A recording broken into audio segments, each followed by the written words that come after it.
On vient de parcourir les principaux pièges des régimes collectifs, les rendements trop faibles, l'argent gratuit laissé sur la table, les frais invisibles, les mauvaises options par défaut, les erreurs au moment du changement d'emploi, la fausse impression d'être protégé, les régimes qui changent en silence, la transférabilité mal comprise, la dépendance à un seul employeur, le manque de suivi annuel et surtout le manque d'éducation financière. Ce n'est pas toi le problème, c'est le système qui ne t'a jamais expliqué comment jouer.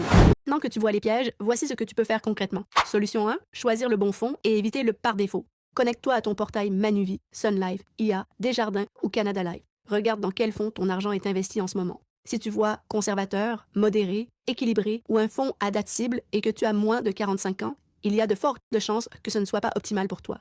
Tu veux un fonds qui travaille plus fort, un fonds de croissance ou croissance équilibrée, selon ta tolérance au risque. Faire le transfert immédiatement en quittant un emploi. Quand tu quittes ton travail, contacte le fournisseur, demande les formulaires de transfert et décide où envoyer ton argent. Ne laisse rien dormir dans un ancien régime sans surveiller. Vérifiez les frais. Si ton fonds coûte 2%, 2,2% ou 2,4%, c'est probablement trop cher. Cherche des fonds à 0,8%, 1%, 1,2%. Chaque pourcentage de frais en moins, c'est plus de rendement pour toi. Solution 5. Faire un bilan annuel. Au moins une fois par an, prends 20 minutes pour vérifier ton fonds, tes frais, ton rendement, ton niveau de contribution, les changements dans ta vie, les changements dans le régime et ajuste ce qui doit l'être.